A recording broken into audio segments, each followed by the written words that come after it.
Bueno, bienvenidos a un nuevo programa de Crisis y Conflictos del siglo XX, acá por TLV1, y con los colegas, y no obstante amigos,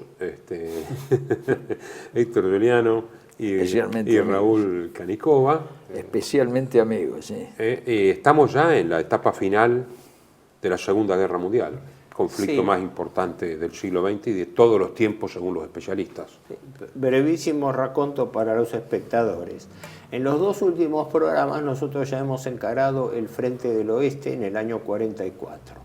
Los hitos más importantes de este segundo semestre del 44 fueron el desembarco y la batalla de Normandía, porque todo el mundo habla del desembarco, pero lo importante fue la batalla de Normandía, donde la cabeza de playa estuvo luchando 2 meses hasta que con la ruptura de la bolsa de Falaise a mediados de agosto, recién allí pudieron romper el cerco alemán, que pese a la inferioridad de fuerzas tenía contenida las fuerzas anglo-norteamericanas sobre el perímetro de la costa, con la toma de Caen, bolsa de Falaise. Eso lo vimos en programas anteriores. El segundo hito importante fue que una vez rota la bolsa, es claro, el espacio llano de la llanura francesa no dejaba líneas de defensa naturales, así que los alemanes emprendieron un repliegue ordenado hacia el oeste, reforzado por el hecho que los norteamericanos hicieron un desembarco al sur en Provenza, por lo cual también los alemanes, más que resistencia, se replegaron hacia el norte para reforzar el frente de Normandía primero y después replegarse hacia el Rin. Exacto. ¿No? Creo que dijimos también que ese frente del sur fue un frente prácticamente inútil, lo sirvió para distraer un poco, pero que no sirvió para frenar en Italia. Fue un retiro, no hubo grandes batallas. No, por supuesto que no. Una vez despejado eso, viene lo que se llama campaña de Francia, que en realidad fue un avance aliado, cuyo hito más importante fue la toma de París el 25 de agosto. Quiere decir que a fines de agosto recién los norteamericanos habían prácticamente completado la campaña de Francia. Pero quedaban dos teatros de operaciones delicados. Una al norte, donde por el plan de Montgomery, de Market Garden, que era una gran operación aerotransportada para tomar Arnhem y los puertos de Arnhem en el Bajo Rin, pretendía entrar por el norte de Alemania y caer sobre el Ruhr, que fracasó con una derrota anglo-norteamericana y que fue muy criticada en el ámbito aliado, sobre todo por la rivalidad entre norteamericanos e ingleses. Porque era una línea directa hacia el Ruhr y Berlín, eso es lo que quería hacer Montgomery, pero no era practicable, militarmente no era practicable. Y el tercer hito importante fue que, contra toda previsión, los alemanes largaron la ofensiva de las Ardenas a mediados de diciembre, donde nadie se imaginaba que una Alemania ya desgastada, bombardeada y todo, podía tomar una iniciativa que no tuvo resultados por la disparidad enorme de fuerzas, pero que desde el punto de vista táctico y psicológico significó un cimbronazo para los aliados. ¿Por qué? Porque los aliados estaban manejando en realidad una controversia.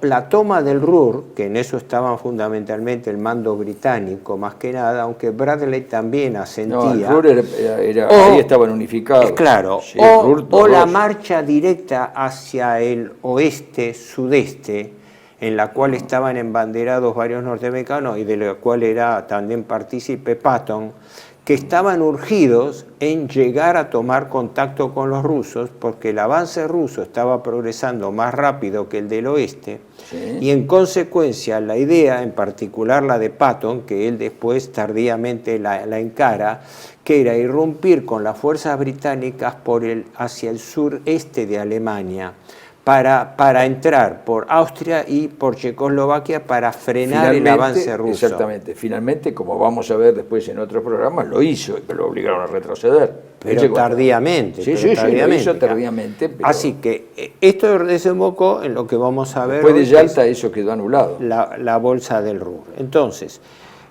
hecho este raconto simplemente, este resumen de lo visto, que cada uno puede remitirse, fueron los dos últimos programas, queda el punto en el cual estamos. aliados frente al muro del oeste. Una aclaración, los que alemanes llamaron... también. Muro del oeste o línea Sigfrido. Claro, yo no sabía eso. Y la barrera natural del Rin. Claro, la barrera del Rin. Yo no sabía eso.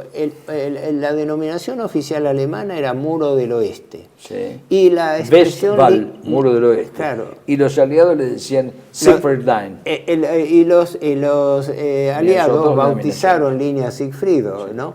Sí. Después vamos a hablar...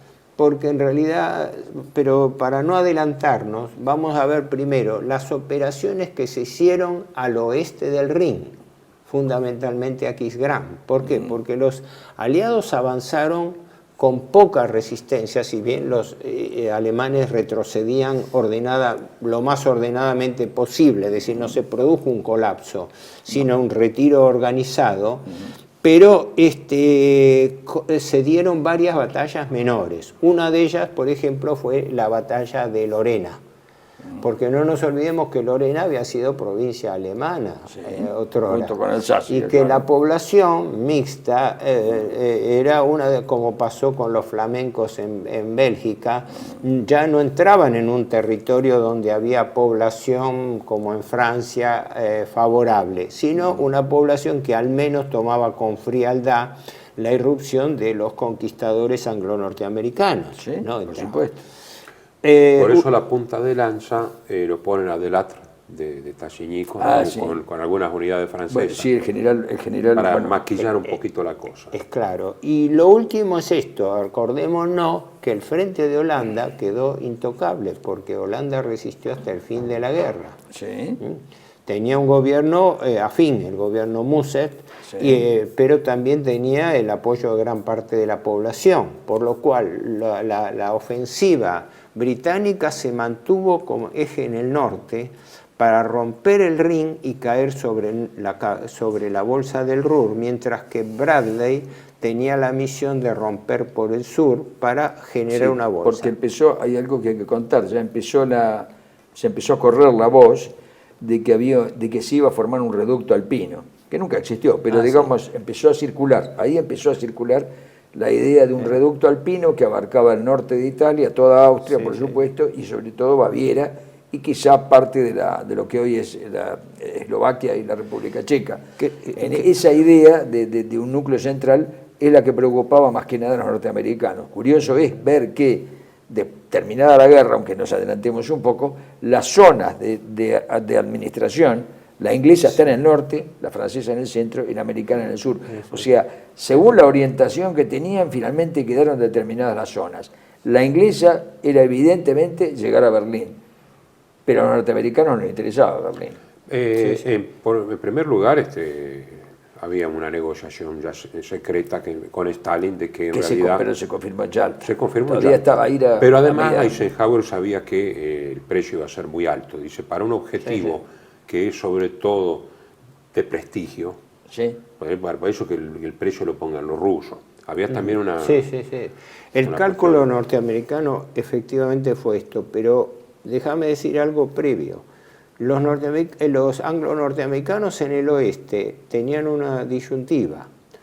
O atacaban la bolsa del Ruhr, o la traspasaban por el sur y se dirigían directamente al Elba, con idea de frenar el avance soviético. Esa era una de las... Porque la bolsa del Ruhr funcionando era el motor de guerra. La directiva de Hitler había sido, como Silesia estaba ya semi perdida, se dependía, pese a los inconvenientes de traslado, se dependía de la zona industrial del Ruhr, por lo cual se le dio instrucciones a Model de que no la abandonara y que peleara hasta el último hombre. De hecho, fíjate, la pérdida de la guerra fue la pérdida de Silesia y del Ruhr.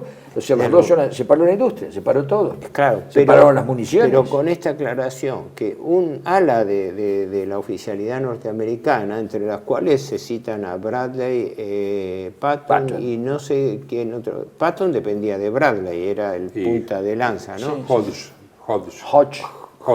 Sí, había varios que decían que tácticamente, desde un punto de vista frío militar, esto hace acordar el plan Barbarroja, Moscú como objetivo militar frente a Ucrania como objetivo económico, ¿no? Los norteamericanos decían, el Ruhr para paralizar el resto de la economía y la industria alemana, o el avance militar directo hacia Berlín, hacia el Elba, que después lo hacen hacia el sudeste, que toman contacto con los rusos en Torgau, pero ahí es donde, con un cálculo utilitario, Eisenhower juega para que la sangre la pongan los rusos. Claro. Sí, siempre se ha insistido en que en Alemania será más permisivo, digamos, con una ofensiva de los aliados occidentales que con una ofensiva de la Unión Soviética. Sí. Pero hay un discurso de Goebbels de octubre del 42 donde dice, cuidado con confundir de que unos sean mejores que otros. Sí. Ambos son enemigos y no hay que autoengañarse en este sentido. ¿Por qué? Porque ya se conocía no solo la rendición incondicional, sino el plan Morgenthau. ¿Sí? Y se estaba realmente entre dos fuerzas dispuestas a una guerra total hasta el fin. Sí. Porque señalar que el plan Morgenthau era occidental, no era compartido por los tres. Era occidental, que era, digamos, un ampliamiento y reducción de Alemania a una potencia puramente agrícola. Generado sobre todo en los Estados Unidos, sobre todo en los Estados Unidos. Inglaterra, ¿no? Además, no olvidemos los bombardeos terribles. A principios del 45 los ingleses emplean contra objetivos civiles, como el viaducto de Bielefeld, bombas de 10 toneladas con los Lancaster, que son equivalentes, digamos, luego de la bomba atómica es lo más destructivo que hay. Y a partir de febrero del 45, fin de enero, la bomba de 45 kilos de napalm, que se empleó mucho en el Pacífico y contra Japón, en el último extremo de la guerra, pero también se empleó en Alemania. Se empezó a usar ya en diciembre del 44, los alrededores de Aquisgrán y todos los demás fueron bombardeados con napalm, pero, digamos, por la desesperación, por la resistencia. Las ciudades ya bombardearon objetivos civiles con napalm en fines del 45.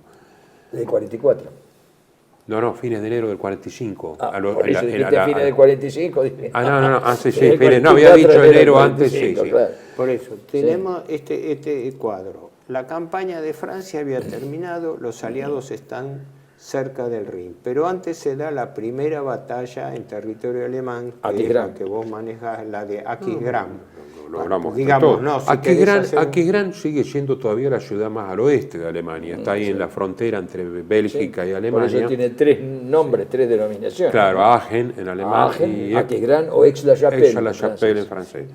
La ciudad de Carlomagno es una ciudad histórica. Dicen que en 742 había nacido Carlomagno, aunque no está... no está probado, pero era la ciudad carolingia, ¿no? Y las más antiguas. Y ahí se la unidad europea, la Europa que siempre se alrededor de Aquisgrán. Sí, sería la capital política de Europa, inclusive ahora, ¿no? Aclaremos, al oeste del Rin, esto era un prolegómeno de lo que había mientras los alemanes reforzaban la línea Siegfried. A mediados de septiembre ya están los norteamericanos en las afueras de Aquisgrán, pero el plan era rodearla. Pues se sabía que era una ciudad, creo que había tenido 160.000 habitantes y quedaban 20.000 o menos. Sí, habían sido evacuados.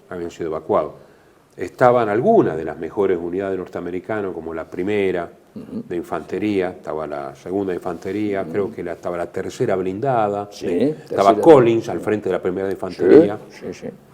Y Hodge y Collins eran los generales. Y los alemanes tenían un núcleo duro de 5.000 integrantes por varias divisiones que habían sido diezmadas, que estaban con el coronel Wilk, coronel general Wilk. Exactamente. Pero le dan lo que había de la Panzerlehr, que era una división especial. Siempre un resto. Siempre resto. Bueno, hay que contar que eran los restos. En Alemania empieza la guerra con divisiones de 18.000 integrantes, luego al promediar la guerra con 12.000, y ahora las divisiones tenían, en el mejor de los casos, 7.500, 8.000. Algunas llegaban a 8.000. Pero también va la Leibstandarte.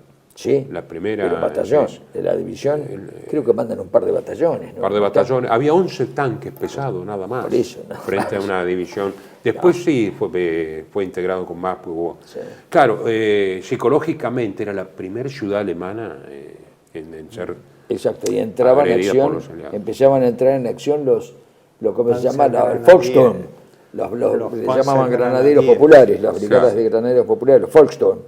Empezó, claro que eran o chicos muy jóvenes o hombres muy grandes con instrucción sumaria. Eran las que se llamaban Volksgrenadier. Sí, claro, Volksgrenadier. Que se crearon y se estrenaron, por así decirlo, allí. En realidad empiezan ahí. Ahora, en la frontera. las críticas propias de los norteamericanos, pero era obvio, era haberse enredado en una lucha callejera en una ciudad alemana que para más la habían arrasado, y que una ciudad arrasada a los fines prácticos de la defensa, como había pasado en Montecassino, se transformaba en a veces mejor parapeto de los defensores, y que no podía ser bombardeada indiscriminadamente porque como era zona de lucha, comprometía a sus propios hombres. Además se movilizó a la población civil. Sí. Quiero decir algo de este gran autor, Charles Within, que tiene una biografía de Patton en San Martín, tiene el libro sobre los últimos días de Patton. Charles Within es un inglés que con 18 años... Tiene algo en colección San Martín también, yo tengo algo de... La batalla de la Bolsa del Ruhr. Sí, claro. La biografía de Patton, y tiene varios libros de guerra. Tiene como 200 libros de ficción y no ficción. Y tiene con seudónimo un libro muy bueno, con el seudónimo de Leo Kessler, que es una biografía de Piper. Dicen que, claro, él invadió Alemania con 19 años, aprende muy bien alemán, luego enseña en la universidad, tanto en Alemania como en Inglaterra, y no oculta la empatía, no digo simpatía, cierta empatía por la cultura alemana. Entonces, reconforta en este libro ver cómo habla de la población civil, cómo habla del último combatiente, un chico, Peter Schaff, en la calle Weierstraße 17, porque la última defensa la hace Wilk con unos 300, 500 chicos jóvenes rejuntados. Sí. Esta es la última defensa, y cómo después de 30 años se encuentran los combatientes con civiles y combatientes norteamericanos y alemanes y en un ambiente de camaradería. Eso es muy importante, ¿no? Habla tiene un montón de anécdotas, pero sobre todo lo que habíamos dicho, ¿no? La lucha callejera, muy obstinada de los defensores, en inferioridad de condiciones, obvio, donde se infligen muchas pérdidas. Creo que hay 5.000 pérdidas por cada bando. Sí, es impresionante. ¿No? Y bueno, el último reducto en una ciudad chica, porque Aquisgrán, chica. o Ágeno, es La Chapelle, como le quieran llamar, Aquisgrán no es una ciudad grande, es una ciudad chica. Pertenece a ese triángulo, esas tres ciudades juntas, pegadas, Aquisgrán, Colonia y ¿cómo se llama? Y Bonn. Están muy pegadas una de otra, la otra. Ahora, son tres. Del 1 al 20 de octubre, son un avance por el norte y por el sur norteamericano hasta que se pueden reunir. Ha pasado 3 semanas durísimas. Durísimas, claro, la batalla duró 2 semanas y media, 3 semanas y todo aproximadamente. Y las versiones de fuente norteamericana fue que hubo fuertes recriminaciones por la cantidad de bajas de hombres que estaban utilizando en la lucha callejera, porque eso no estaba dentro de la idea. Podrían haber rodeado, podrían haber hecho otras cosas. Además que la línea occidental, al frente, la línea de Sigfrido, era prácticamente inexpugnable, a pesar de que había estado abandonado, eso hay que decirlo también. Los alemanes lo habían dejado, como no lo habían usado en el 39, en el 40, estaba bastante abandonado eso. Hubo que hacerlo a todo. Rundstedt pidió que eso se organizara todo rápidamente porque lo iban a necesitar. Aunque ojo, que la línea de Sigfrido estaba al este del Rin. Sí, claro. Aquisgrán estaba, claro, era por supuesto. 83% de los edificios destruidos. Sí. No, Aquisgrán fue una cosa devastadora porque la bombardearon y la cañonearon. Sobre todo hubo mucho duelo de artillería. Artillería sobre todo. Artillería. Y algunos blindados. Y bombardeo además. Eso empezó mediados de septiembre y la ciudad se rindió el 21 de octubre, si no me equivoco. ¿no? Es decir, ya fue la primera experiencia y para los norteamericanos era bastante tenso porque ellos temían el grado de resistencia alemana en su suelo patrio, y Aquisgrán fue una primera muestra. Una muestra muy dura. También alentada por la propaganda alemana, ¿no? Sí. Con Goebbels a la cabeza, porque ya se defendía el suelo que además patrio. era de la zona, creo que era renano. Esto, Claro, esto es Renania, norte de Renania. Sí, un pueblito se llama Reit, ahí se escribe Renania. Y como comentario general que va a estar presente en todas estas acciones en el oeste, la tenacidad alemana de resistencia se hacía todavía con la esperanza de que un traspié, un golpe muy efectivo contra las fuerzas aliadas podría llevar a alguna forma de acuerdo de cese de fuego. Sí, sobre todo parcial. una revisión de la rendición incondicional. Claro, que esa esperanza era inviable, pero los alemanes la tenían. Cuando lo que pasa es que lo que vos decís, claro, tiene doble filo esto. Por un lado, esa resistencia tremenda tiene dos aspectos. Una, la sospecha de que a lo mejor podría haber una revisión de la rendición incondicional o una pelea, se empezó a especular también con eso, una pelea entre los aliados occidentales con la Unión Soviética. Sí. Una pelea, una discusión de ese tipo. Sí, sí. Y se creó una esperanza con eso. Pero por otro lado, lo que galvanizaba, y eso lo hemos visto ya en el año 43 cuando Montecassino, lo que galvanizaba es la condición inexorable de la rendición condicional. Entonces eso lograba, por lo menos entre los alemanes y en buena parte entre los italianos, ya veremos de qué manera, es decir, los alemanes se galvanizaron alrededor de su gobierno, los que eran afines al gobierno y los que no eran afines al gobierno también, por una cuestión de la defensa del suelo patrio. Esto es fundamental. Y además, eso que en algún momento también dijimos, que Alemania dejó, en la conducción de Alemania, dejó de ser Alemania por sobre todo para ser Europa por sobre todo, y se habló de la fortaleza Europa. Ya no se hablaba de Alemania, se hablaba de la fortaleza Europa. Y eso fue esa semántica, también la empezaron a usar los aliados, porque Eisenhower la usa Montgomery, ya empiezan a hablar, y Churchill sobre todo, usa la palabra fortaleza Europa. La idea mía de las cosas que uno ha leído desde el atentado del 20 de julio hasta la ofensiva de las Ardenas, siempre desde el punto de vista técnico-militar, fue que si se le daba un golpe, el propio Hitler participaba eso, que si se le daba un golpe efectivo que desbaratase la defensa, podía abrirse la posibilidad de una negociación. Esa idea duró hasta el final. Es claro, la tuvieron hasta el último momento, pero... Por eso la ofensiva, la contraofensiva de las Ardenas, digamos, como... de rendición. Además de que, claro, la presencia del enemigo ya en territorio nacional, eso también motivaba de que tendría que haber una contraofensiva también. Pero lo que pasa que, y esto pues tenemos que cerrar el bloque, los aliados pensaron entonces que para aferrar fuerzas al norte de Aquisgrán, entonces ahí en la zona norte de Westfalia, había que atacar a través del Jürgens, el bosque de Jürgenswald. El bosque de Jürgen. Jürgen es considerada, y no Arnhem, la última victoria alemana. Porque es una victoria defensiva. Bueno, Arnhem también. ¿No? Pero eso lo vamos a ver en el próximo bloque. Bienvenidos a CEPA, Centro de Estudios del Pensamiento Americano. Nuevo sitio web de cursos de formación en política, filosofía, historia, literatura, geopolítica, religión, psicología y más. Cursos de formación que reflejan el verdadero pensamiento americano. Lo invitamos a elegir el curso de su agrado ingresando en www.cepa.la.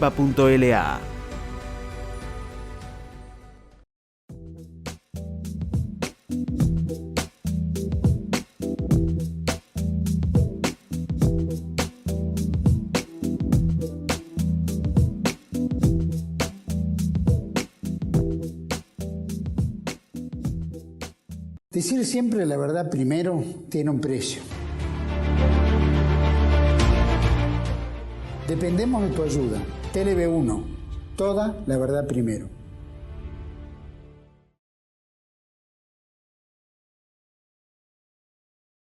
Bueno, entre el 19 de septiembre de 1944 al 10 de febrero del 45, o sea, varios meses, se libró la batalla del bosque de Hürgen.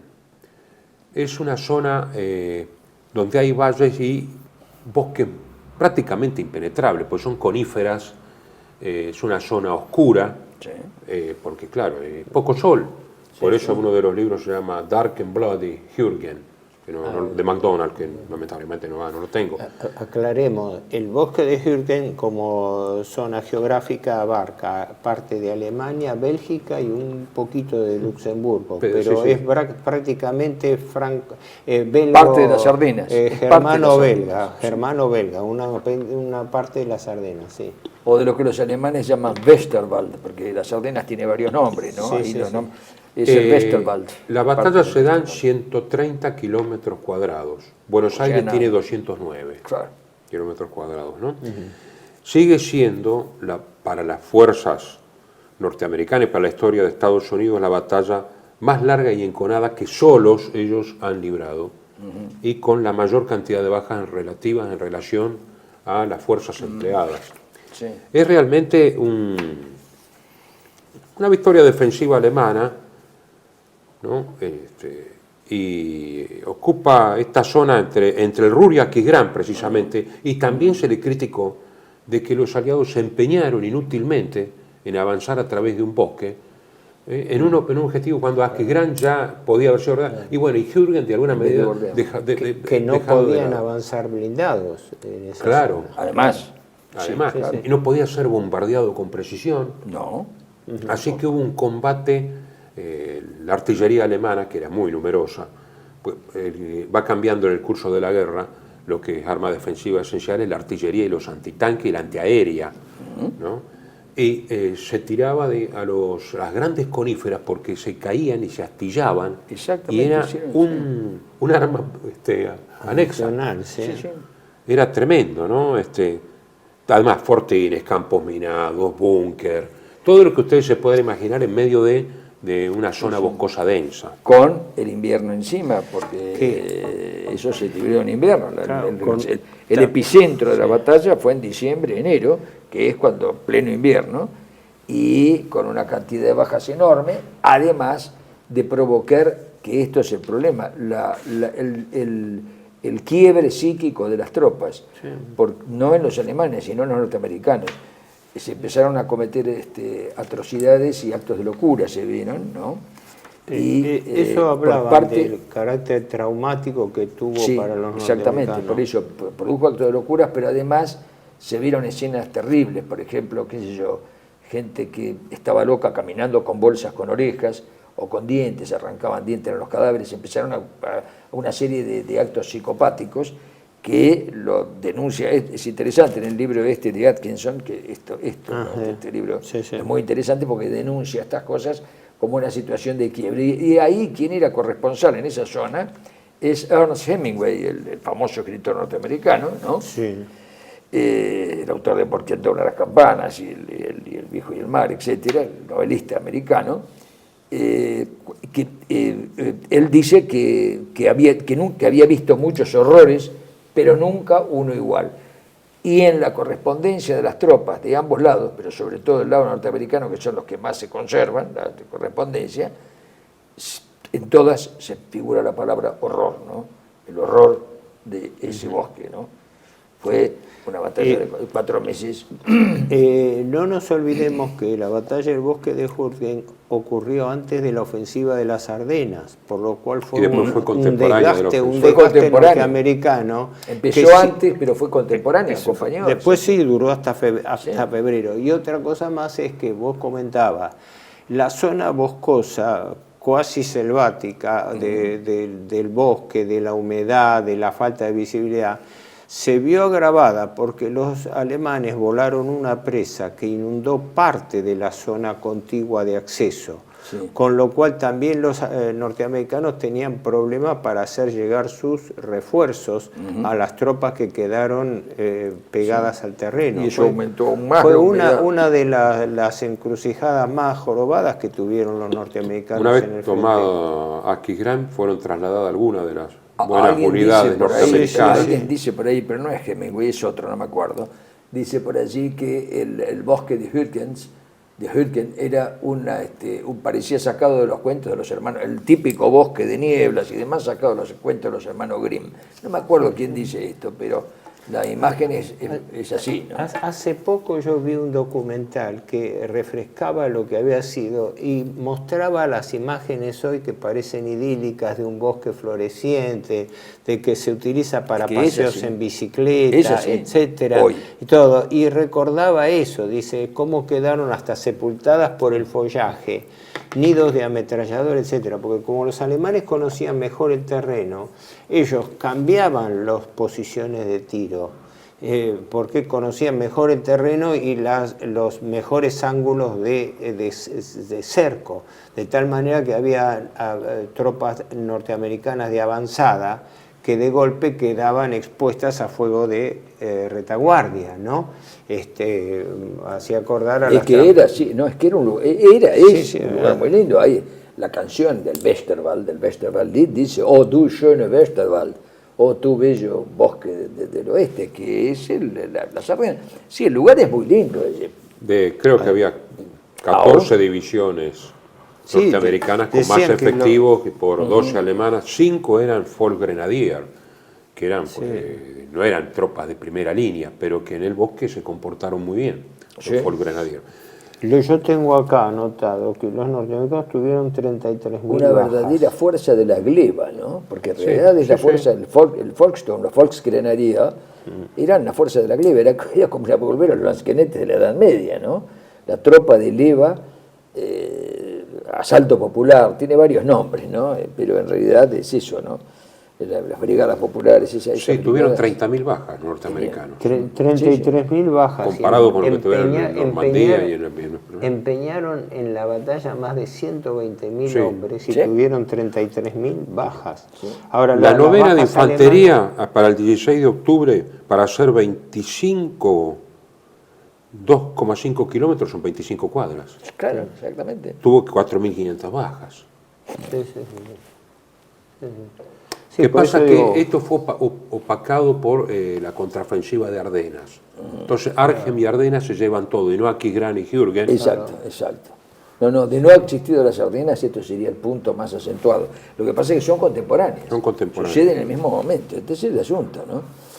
Pero eso sí, no se puede negar que esto, para mí, ¿no? Le quitó Aquisgrán, el Westwald y el bosque de Hürtgen, le quitó fuerza a la ofensiva de las Ardenas, porque tuvieron que tener esa tropa entretenida allí para ambos lados, ¿no? Para ambos lados, sí. Para ambos lados. Lo que pasa es que los recursos aliados eran tan grandes que... La batalla de las Ardenas fue tan secreta que involucró a fuerzas que estaban comprometidas sin saber de que se iba a desarrollar. Hubo equívocos también. Muchas divisiones norteamericanas estaban muy bien entrenadas, pero nunca habían combatido en zonas de bosques así, porque debe haber en Estados Unidos, Montana y eso, algo parecido, pero no estaban experimentadas como algunas unidades alemanas que habían combatido en Rusia. Las remotas, sí había antecedentes, pero los antecedentes eran tan antiguos que se remontaban a la guerra civil, de manera que no podía haber experiencia directa. Es que, claro. En Virginia hay muchas batallas, ¿no es cierto? Springfield y otras que han sido, o Bull Run y demás, que han sido en la guerra civil norteamericana, que fueron adentro de los bosques, pero era remoto eso. Había pueblos, Schmidt y Düren, que están ahí en el bosque, y para tomar eso se unía, digamos, lo que era la guerra en el bosque con la guerra en las casas, en las casamatas, los pueblitos. Era más un ambiente, era el que ha estado allí en invierno, en esa zona, entre Picardía y la frontera alemana, es tristísimo para uno que no está acostumbrado. La gente estaba acostumbrada allí, pero es gris, encapotado, nieva, y un frío intenso y húmedo, provocado por el bosque. Es decir, si es un medio duro en invierno, eso sí, es muy lindo en verano eso, en primavera, pero no en invierno. Entonces, lo del bosque de Hürtgen, por otra parte, se prolongó hasta febrero del 45, ¿no? Se estuvo luchando desde septiembre del 44 hasta febrero del 45. Hasta febrero del 45. Por la cantidad de... Y fíjate que cuando termina esto, en realidad ya viene el derrumbe, porque ya cae el Ruhr. es decir, cae Claro. el Ruhr. ¿no? Sí, coincidió Sería con la menos caída del Ruhr. Ahora, no vamos a entrar, en el próximo bloque entramos propiamente a la Bolsa de las Ardenas, pero acá lo que se abría era que mientras se desarrollaba la batalla del bosque de Hürtgen y una vez neutralizada la ofensiva de las Ardenas, que las postrimerías se dan el día 15 de enero. A mediados de enero es cuando ya el esfuerzo alemán es contenido y empieza el repliegue, ¿no? En ese momento los norteamericanos se encontraban ante el gran desafío, el asalto al muro del oeste, es decir, la famosa línea Sigfrido. Ahí es donde venía, digamos, el momento de la verdad. ¿Qué iba a pasar con el cruce del Rin, que era la frontera natural, y que ellos venían con el mal antecedente del fracaso, de la derrota de la batalla de Arnhem, de Market Garden, ¿no? ¿Sí? No sé si hubo otras instancias relevantes, porque lo de Batalla de las Ardenas lo vimos, pero entre lo del bosque de Hürtgen y el asalto al Ruhr, al Rin medio, lo que sería la zona central de las ciudades del Ruhr, no hubo otra operación grande. Lo que sí hubo fue un ensañamiento del bombardeo aéreo terrible. Ejemplo paradigmático fue la ciudad de Colonia, que había sido ya atacada por oleadas de 1000 aviones desde el año 42-43. Sí, ahora cuando Colonia, hablemos del Ruhr, Essen y Duisburg. cuando hablemos del Ruhr vamos a ver que son todas ciudades industriales, unas detrás de la otra, todas como Atenas, Duisburg, Düsseldorf, todos. Y son todos centros industriales importantes, así que eso ha sido arrasado. Pero que además se bombardeaba tanto zonas industriales como sobre todo zonas residenciales. Claro, porque era bombardeo en carpeta. Y además esto, bueno, cuando volvamos ahora con lo del Ruhr, pero lo de Hürtgen, ¿por qué además fue enterrado en el olvido? Según Wisting también tiene otro libro sobre Hürtgen. Pues dice, una vergüenza para los aliados y una demostración de incapacidad bélica. Pues son 33.000 bajas, 28.000 alemanas, pero son 120.000 tropas, como habíamos dicho, más los reemplazos. Hay 23.000 bajas en batalla y 9.000 fuera de la batalla. Quiere decir de que llevar a los heridos era terrible. Pese al buen servicio médico estadounidense, murió mucha gente fuera del campo de operaciones. Exactamente, no se podía llegar. No se podía llegar, y además el sistema que habían usado con los Volksgrenadier fueron muy bien aprovechados en el sentido, si bien eran tropas bisoñas, muchos de ellos habían sido cazadores furtivos y eran tiradores, había muchos francotiradores alemanes muy bien emboscados y les provocaron había gente que había gente mayor, pero que había hecho la Primera Guerra, en esa zona, digamos. O sea, en Bélgica y Francia, ¿no? Porque no se llegó a Alemania la Primera Guerra Mundial, pero que conocían el terreno. Y también aprovechaban, aunque en muy mínima proporción, combatientes del frente ruso para reforzar la experiencia de las tropas bisoñas, como para prepararlos. Solamente el ataque al pueblo de Schmidt costó el doble de Omaha. Exacto. Sí, el pueblo de Schmidt pueblito. Es un pueblito. O sea, bueno, después de la guerra se criticó también enormemente. Horacio, es un caserío. Ni siquiera es un pueblo, es un caserío. Es increíble. Después se criticó, después de la guerra, si tenía necesidad, digamos, estas ofensivas sobre Aquisgrán y sobre Hürtgen con semejante costo. Sí, por supuesto. Donde los ingleses no están en ninguno de los dos lados. No. Ellos siempre están en el norte, tratando de superar por Holanda. Claro, porque entiendes, vos estás haciendo una observación importante. Claro, los ingleses nunca perdieron de vista de que su escenario, como después la zona de ocupación alemana, era el norte, el Báltico.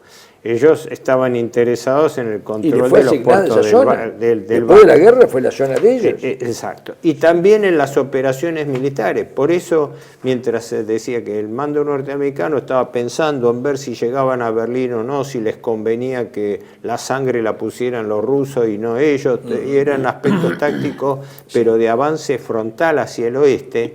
Los ingleses no, estaban preocupados en ver cómo consolidaban sus posiciones al norte, cómo hackeaban Holanda. Exacto. Estaban pensando en el recupero de Noruega, porque Noruega mantenía el control del mar. Lo que vos decías, Raúl, Hemingway describió la batalla como Passchendaele con 3 estallidos. Sí. 3 veces Passchendaele. Sí. La antigua batalla. Passchendaele es la segunda batalla del Somme, la del 17, que fue espantoso para canadienses, ingleses, y alemanes, ¿no? Fue en el barro.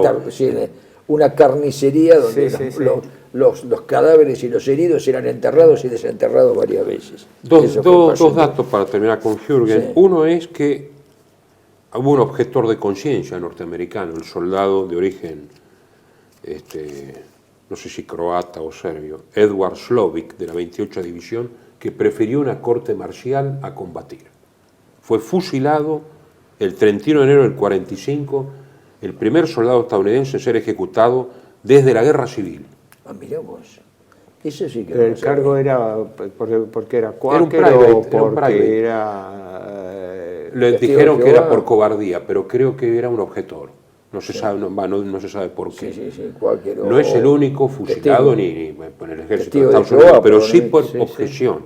Y el otro es que hay un teniente alemán, Friedrich Lenfeld, que el 12 de noviembre del 44 murió de heridas severas cuando ayudaba a soldados estadounidenses heridos por el campo de minas Wildeshau, jabalí salvaje, ¿no? Sí. El único memorial de este tipo para un soldado alemán en un cementerio militar. Sí. Así, un momento de humanidad en medio de semejantes horrores, ¿no? Una cosa. Porque Estados Unidos, el otro día me hacía una observación, un amigo, el ingeniero Quarleri, que conoce mucho de estos temas, nunca rindió honores a ningún enemigo. Ajá, sí. Bueno, acordate que hubo... Este tipo de honores han sido individuales, digamos. Sí, individuales por ahí, regimientos, sí.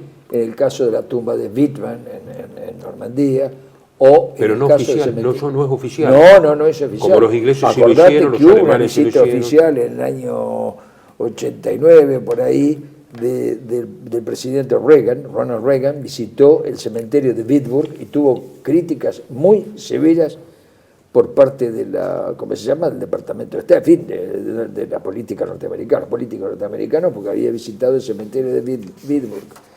Bueno, eso le pasó a Reagan, ¿no? Estamos hablando ya del año 89, ¿no? Es curioso, con Kohl, todavía estaba Helmut Kohl, de canciller, primer ministro, y junto con Reagan visitaron el cementerio de Wittenberg, que lo criticaron a Reagan por eso. Increíble, ¿no? Increíble, ¿no? Ahora, no sé si tenemos unos minutos, un minuto para cerrar el segundo bloque, aunque se empalma con el tercero. El tema de la estructura de la línea Sigfrido y el problema con que se encontraban los anglo-norteamericanos en cruzarlo. ¿Por qué? Porque la línea Sigfrido en realidad había sido perfeccionada por la organización Todt entre el año 38 y 40. Y luego los alemanes se desinteresaron porque con sus éxitos militares no tenían previsto la línea actualización. Pasó a ser la muralla de Atlanta. Claro, máxime porque después hicieron eso. Pero después, cuando viene esto, aceleradamente empezaron, más que una reconstrucción o agregado, se dice que básicamente no hicieron ningún agregado porque el diseño de la línea, si bien no era comparable a la sofisticación de la línea Maginot francesa, pero cumplía sus finalidades en cuanto a defensas antitanques, alambradas, campos de minas, etcétera. Todavía están. Y se confiaban en la defensa natural del río, del Rin. ¿Sí? Por eso, que ahora vamos a ver justamente el asalto al Rin y el famoso tema del puente de Remagen y otros, el dilema de la línea Sigfrido fue que algunos atribuyeron a que fue reacondicionada un poco tardíamente, en doble sentido. Primero porque no esperaban que tendrían que utilizarla algún día, y después porque el avance norteamericano habría sido comparativamente más rápido del que calculaban. Entonces el gran dilema que tenían, y por eso el dilema de los puentes, era, había cualquier cantidad de tropas alemanas en retirada, incluso en unidades aisladas. La idea era retener los puentes hasta último momento, puentes que estaban dinamitados para ser volados, para dar lugar a que las tropas alemanas en retirada pudiesen cruzar al oeste antes, que fue lo que después se va a presentar en el puente de Remagen, que esperaron hasta último momento porque trataban de poner a salvo, porque tropa que quedaba del otro lado del río se tenía que rendir. Bueno, perfecto. Continuamos en el otro bloque. Bienvenidos a CEPA, Centro de Estudios del Pensamiento Americano. Nuevo sitio web de cursos de formación en política, filosofía, historia, literatura, geopolítica, religión, psicología y más. Cursos de formación que reflejan el verdadero pensamiento americano. Lo invitamos a elegir el curso de su agrado ingresando en www.cepa.la.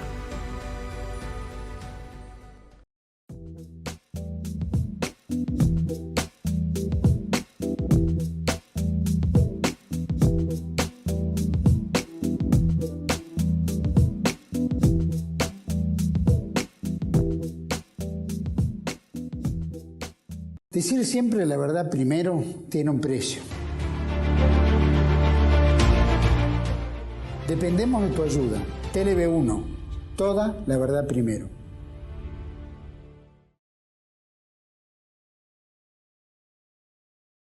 Continuamos entonces ahora con las batallas sobre el río Rin. Sí, el único comentario, que ya lo hicimos al final del bloque anterior, es este. ¿Cómo era? La línea de defensa del Rin en realidad tenía, creo que unas 18.000 unidades de fortificaciones. Sí, era una cosa muy completa y muy armada. Sí.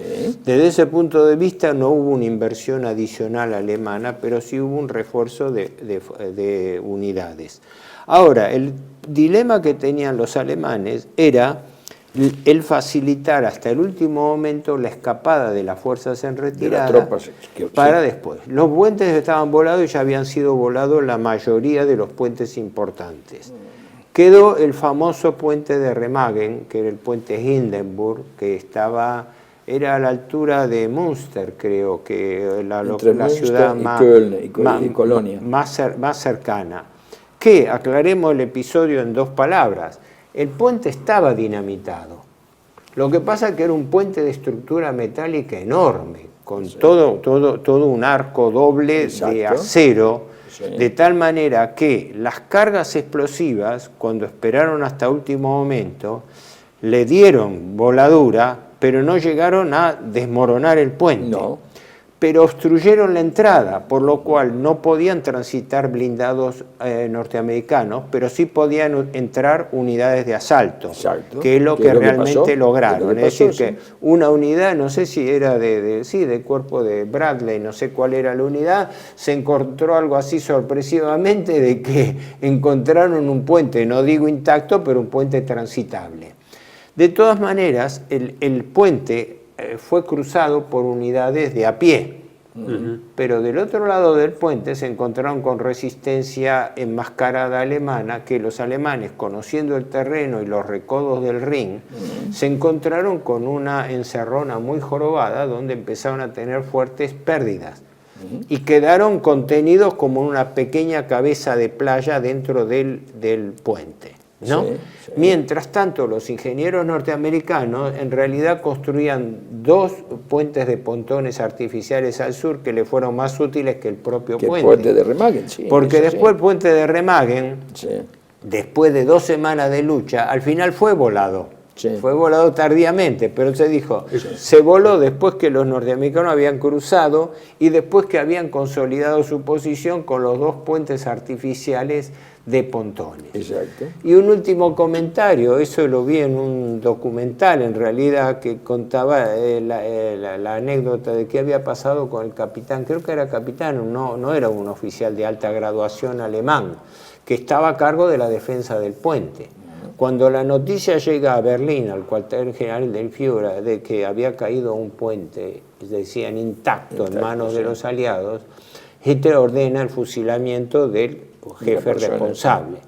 Y después resultó que ese jefe responsable ni siquiera había abandonado su puesto, sino parece ser que la historia fue que el tipo, imposibilitado de poder frenar las tropas norteamericanas que estaban contenidas por los francotiradores en la zona, el mismo tipo se habría ido en bicicleta hasta el refugio más cercano a pedir refuerzos urgentes. Exacto. Después que pidió los refuerzos, volvió a su lugar de trabajo, digamos, su puesto. Y ahí se encuentra con la orden de ejecución de Hitler y lo fusila. Esta última etapa de la guerra es trágica, es terrible. Tiene lo que ocurre en todos los bandos y en todos los equívocos, pero además aquí hay una espiral de odio, digamos. Porque los norteamericanos que venían de lejos a un territorio, digamos, para el cual no estaban realmente preparados, decían, ¿por qué no se rinden? Porque es evidente, tienen las ciudades aplastadas, tienen todo destruido. ¿Cómo es que no se rinden? Entonces empieza a haber un ensañamiento, que está muy bien explicado en Atkinson. Por eso en el Ruhr está acompañado el Ruhr de un montón de episodios desgraciados. Por empezar. De crímenes de guerra, de crímenes de guerra, digamos, hay violaciones de mujeres alemanas, como como en el frente con los soviéticos, como en el frente ruso. Lo que pasa es que no recién ahora ventilaron las del frente ruso y no se ventilaron estas. Que fueron, no sé si tantas, porque es una estadística un poco difícil de precisar. No fue algo así como institucional, porque estaba promovido desde el gobierno. Estaba el famoso vocero del Kremlin, Ilya Ehrenburg, que lo decía públicamente, llamaba a la soldadesca a violar mujeres. Está en la proclama del Ejército Rojo de entrar en Alemania, la devastación justamente de la ciudad. Le costó a Ilya Ehrenburg esa proclama, le costó, creo que el manicomio, no sé, el exilio en su propio... Después cayó en desgracia. Cayó en desgracia, el exilio cayó por eso. Casa, no podía exilio en su propia casa, pero es por la proclama. La proclama era terrible, las cosas que decían eran terribles. Ahí, del lado occidental, esa proclama no existió, pero los hechos siempre cuentan, ¿no es cierto? Y las violaciones estuvieron. El asesor del Ministerio de Guerra de Estados Unidos, la Secretaría de Guerra, Lovett, dijo, si vamos a tener una guerra total, que sea lo más horrible posible. Esto institucionalmente está diciendo trompada libre, muchachos, ¿no? Sí.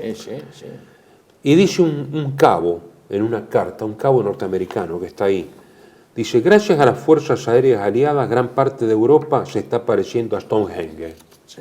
Stonehenge la ruina son piedras, son menires, altares, ¿no? Sí, prehistóricos.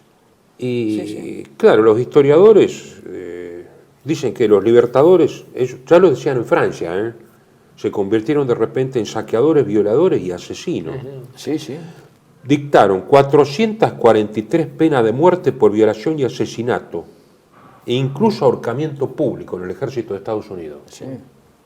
Aunque un detalle, el 80 o 85% de los penalizados por el caso eran negros. Además. Eran negros, o sea, hablaban de discriminación, porque frente a iguales delitos, a los que mandaban al frente y los ponían como ejemplo, da la casualidad que creo que el 80-85% era gente de color. ¿Saben cuántos desertores en diciembre, a partir de diciembre del 44, vagaban por la zona esta? 18.000 desertores norteamericanos y 10.000 prófugos británicos. Mira vos. Están así. 18.000 desertores norteamericanos. Y 10.000 prófugos británicos. Ponete en situación, esto es un ejército victorioso, la guerra se estaba ganando. A esta altura de la situación, ¿de qué fecha es eso, Horacio? A partir de diciembre del 44. A partir de diciembre del 44. Bueno, diciembre del 44 absolutamente era transparente, la guerra estaba perdida. Era a ver si resistía un poco más o un poco menos, pero la guerra estaba perdida. Pero vos fíjate una cosa, que sin citar las brutalidades hechas en territorio alemán, ya se habían preanunciado en Francia. donde la cantidad de muertes, primero muertes civiles por el bombardeo aéreo, como ocurrió en Dunkerque, en Normandía y otros más. Pero después, me acuerdo haber leído las estadísticas. Primer término, borracheras para el ejército norteamericano. Saqueos. Segundo cargo, saqueos. Robaban directamente a los pobladores y violaciones. Que paradójicamente, hace pocos años, el presidente ruso, Putin, elípticamente descargó las responsabilidades rusas, hablando de que sí, hablan de las violaciones rusas, pero las que se están destapando, porque en efecto en Estados Unidos y en Alemania se empezaron a desclasificar informaciones de la época que hablaban del tratamiento a las mujeres capturadas, etcétera. Y en Francia. Y en Francia, esto es muy grave porque yo creo que es la quiebra de la moral del soldado. Es decir, llega un momento que hay una quiebra espiritual en el soldado. Ahora, ahí está el temple de un ejército, ¿o no? 11 consejos de guerra por graves delitos en Estados Unidos. Y 126 consejos de guerra sumarios por infracciones menores. Hay un noticiero. Ojo, los alemanes dictaron 50.000 sentencias de muerte. La mitad la cumplieron. Sobre todo por desobediencia y abandono de posición, sobre todo en Stalingrado, todos esos lugares en el frente ruso. Lo que pasa es que la disciplina prusiana en esa época, como pasó con este primero, la disciplina prusiana, segundo, el código interno de cada una de las armas. Cada una de las armas tenía un código, había un código general de las Fuerzas Armadas, pero además cada partícula.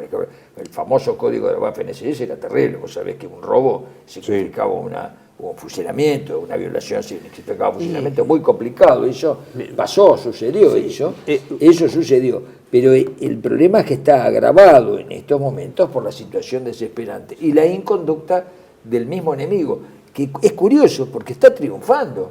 Vos decís, bueno, están perdiendo la desesperación. No, están ganando, pero el odio vino por la resistencia. Es muy curioso eso, ¿no? El miedo en las formaciones de bombardeo a partir de octubre, noviembre del 44, hubo incluso rebelión de tripulaciones de bombardeo que no querían bombardear a Alemania por la artillería antiaérea. Ya no había casi Luftwaffe, sobre todo porque no había combustible. Pero fíjense, ¿no? La mitad de todos los aviones norteamericanos derribados sobre Alemania en la guerra fueron por la Flak. O sea, 5.380, claro. De explicar lo que quiere decir Fliegerabwehrkanone, o sea, cañones antiaéreos. 4.274 fueron debido a casas, 2.033 por otras causas, ¿no? Pero fíjense que la Flak, más de la mitad. Porque ¿qué hacían? Hacer una retícula. Entonces, primero disparaban los B-17, venían muy altos. Primero disparaban los cañones de 120 y pico. Después disparaban los 88. Y los que iban a baja altura, los casi todos los agarraban entre los de 37 y 20. Era un picadero de carne, porque era una retícula. ¿No? Entonces había que atravesar como un mosquitero. Exactamente. Había que atravesar un mosquitero. Fíjense, ¿no?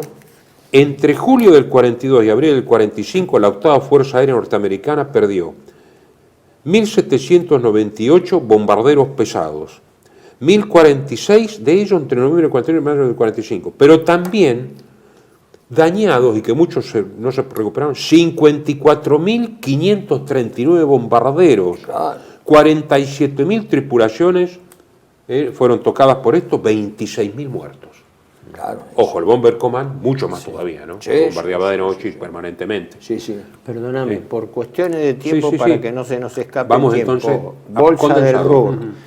Habíamos dicho desde el comienzo de que el objetivo central era destruir o neutralizar la zona industrial y por ende de provisionamiento militar del Ruhr. Más allá de las discrepancias internas, lo cierto es que la Bolsa del Ruhr se consolidó. En realidad los aliados dirigieron, por lo que yo tengo entendido, 3 puntas de lanza. Una la dirigió Montgomery desde el norte, porque después pudo avanzar, cruzar desde el norte, y la función de los ingleses era cerrar el cerco desde el norte. Y al sur era, a la altura de justamente de Aquisgrán, era la penetración de Bradley. Sí, ¿no? sí. Y más al sur venía la punta de lanza de Patton, Sí. dentro de la...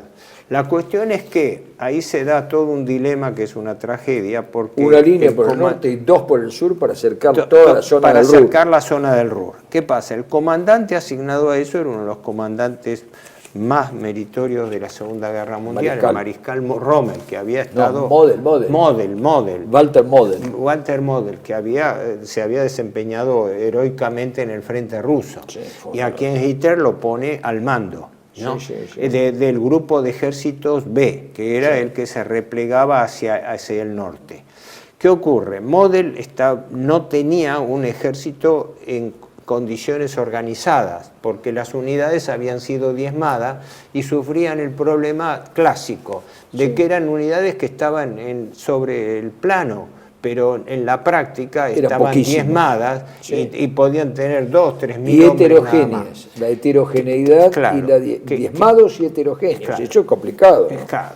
Organizar eso. El dilema de Model se transformó en un dilema personal, porque él no quería para dar un ejemplo muy simple, es como si te hubiera caído una fuente y la tenés que pegar con poxipol. O sea, estaba todo roto y había que pegarlo como se pega con él estaba viviendo. Entonces, ¿qué ocurre? Se dice que esto fue la ofensiva del Ruhr, ya se encara a partir de febrero, si no me equivoco. De febrero. ¿no? No hay que olvidarse que 7 de febrero era la famosa conferencia de Yalta, donde ya había tomado estado público que Alemania iba a ser dividida entre las 4 potencias. Exactamente. Alguien dijo formalmente, que le dieron un argumento servido en bandeja a Goebbels, porque Goebbels pudo mostrar al pueblo alemán cómo tenían previsto dividir Alemania. Y en unos días está precedido por el discurso del 30 de enero del 45, que el jefe de Estado alemán dijo que lo que iba a pedirle a su pueblo no se lo había pedido a nadie, jamás a un pueblo, que era que se quitara el pan de la boca y le entregara a los soldados del frente. Y que cada alemán vivo tenía que luchar por cada metro de tierra, por sus familias y eso, dice, no se lo pidió nadie a ningún pueblo, yo se lo pido a los alemanes. Esto, porque eso, dice el discurso ese trágico, porque eso es la única forma de perdurar en el porvenir. Ahí, eso muy pocos días antes de Yalta.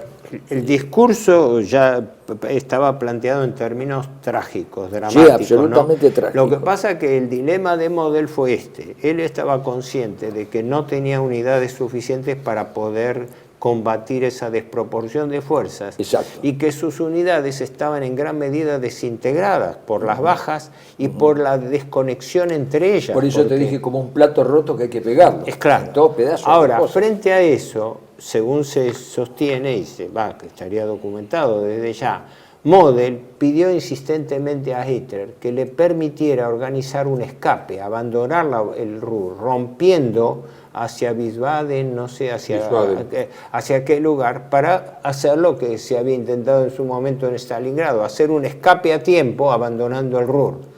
Y ahí se dice que Hitler le dio una directiva tajante de defender el Ruhr hasta el último hombre. Claro. Y él se encontró frente al dilema, que veía que sus unidades iban a caer muertas como mosca y todo.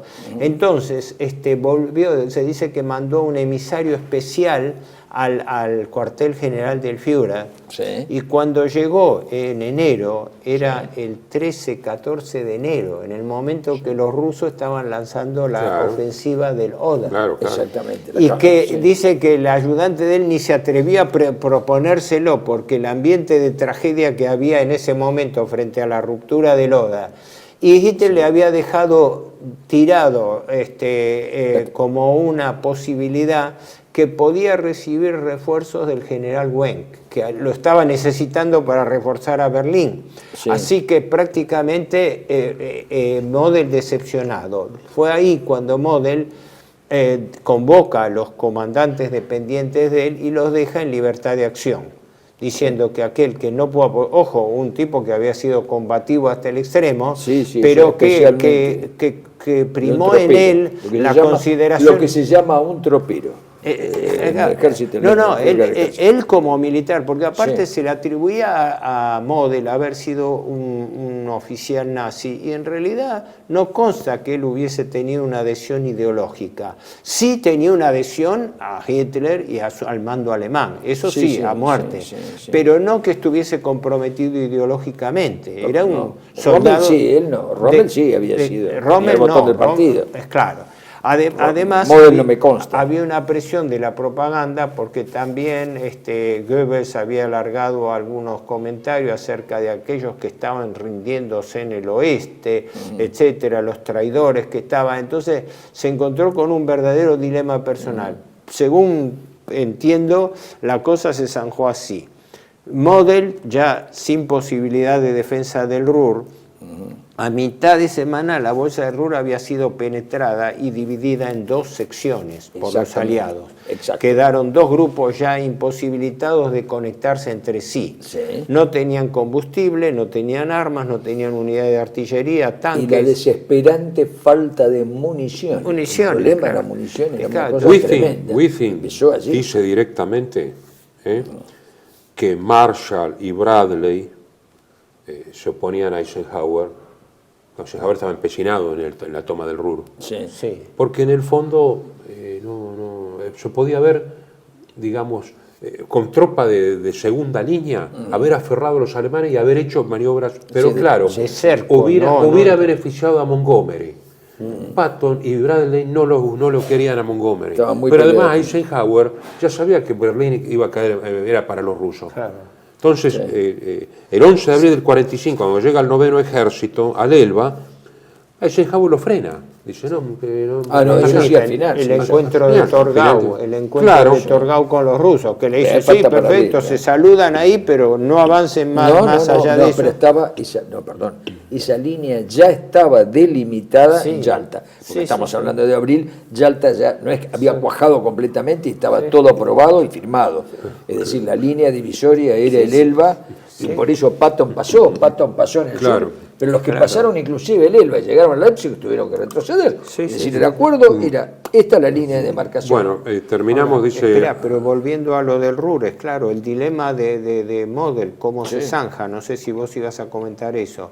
El dilema de Model es que aparentemente él en los últimos días convoca a sus comandantes allegados y los deja en libertad de acción, diciendo que aquel que no tuviera recursos estaba permitido rendirse, lo cual era algo así como una contradicción de que un mariscal alemán diese esa orden. Ahora, él, como cuestión de honor, no. Por eso el trauma de von Paulus, que siendo mariscal se rindió. Por eso lo último que se sabe de él es que él dio primero la libertad de acción a sus comandantes para que se pudiesen rendir, pero que él todavía dice, yo no voy a entregar, después de haber estado combatiendo durante 4 años, no voy a entregar mi espada. Entonces él mismo se despidió de sus allegados, se alejó en un bosque y se pegó un tiro, se suicidó. Witting termina diciendo, dice, cuando los historiadores militares sometan a su ponderación la contribución de Eisenhower a la campaña de Europa Occidental, considerarán sin rodeos como uno de los mayores errores estratégicos de las operaciones de la Bolsa del Ruhr. En un análisis final, la batalla del Ruhr jamás debió haberse producido.